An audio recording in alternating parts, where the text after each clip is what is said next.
Inmitten der ruhigen Landschaft des Berges, in einer versteckten Ecke, die nur wenige Menschen entdecken können, blieb ein unglücklicher Fuchs mit seinem Fuß in der schmalen Lücke eines Baumstamms stecken, während er in die Nahrungssuche vertieft war. Während der Ranger auf Patrouille war, ertönte plötzlich ein leiser Hilferuf im Wald, der seine Aufmerksamkeit erregte. Als er die gefährliche Situation des Fuchses erkannte, rannte er schnell los, um die Rettungsausrüstung zu holen, und eilte dann zurück, bereit, das Tier zu befreien. Zuerst dachte er, es wäre einfach, es zu befreien, einfach mit den Händen die Zweige trennen. Die Kraft eines Mannes ist stark genug, aber der Baum ist hart wie Stahl. Um die Schmerzen nicht zu verlängern, griff er schnell auf die Eisenstange aus dem Werkzeugkasten um. Indem sie die Eisenstange geschickt in den schmalen Spalt zwischen den Ästen einführen und ihre ganze Kraft auf ihre Hände konzentrieren, um sie herauszuhebeln.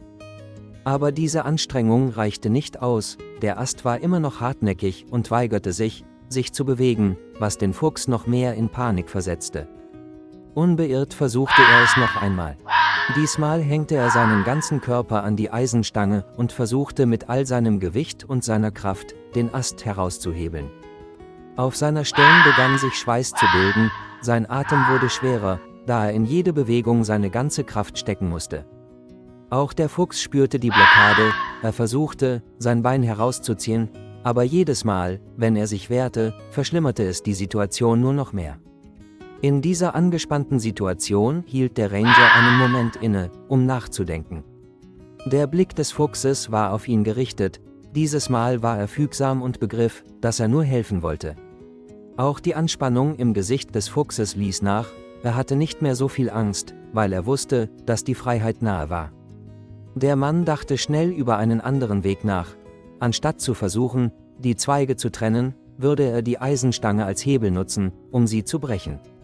Er zog kräftig, der Ast brach schließlich, und der Fuchs zog schnell sein Bein zurück und verschwand dann im Wald, ohne zurückzublicken, ohne Zeit zu haben, zurückzublicken oder Danke zu sagen. Er stand einfach da und sah zu, wie es im Wald verschwand, und dachte, er würde es nie wiedersehen. Einige Monate nach der Rettungsaktion erregte plötzlich ein Geräusch im Hof die Aufmerksamkeit des Mannes. Er ging überrascht hinaus, als er den Fuchs dort stehen sah, aber dieses Mal kam er nicht allein. Nachdem das Fuchsbaby zurückgekehrt war und die Geschichte der Rettung des Waldläufers erzählt hatte, brachte ihn seine Mutter persönlich dorthin, um ihm zu danken. Das vor Freude strahlende Gesicht des Fuchses und die vor Dankbarkeit erfüllten Augen seiner Mutter gaben ihm ein warmes Gefühl, als wären seine Bemühungen belohnt worden. Das ist nicht nur eine Erleichterung, es ist ein Ausdruck von Liebe und Freundlichkeit. Die Rettung des Fuchses gibt ihm nicht nur eine Chance zum Leben, sondern schafft auch eine Verbindung zwischen Mensch und Natur und erinnert uns an unsere Verantwortung gegenüber den Lebewesen um uns herum.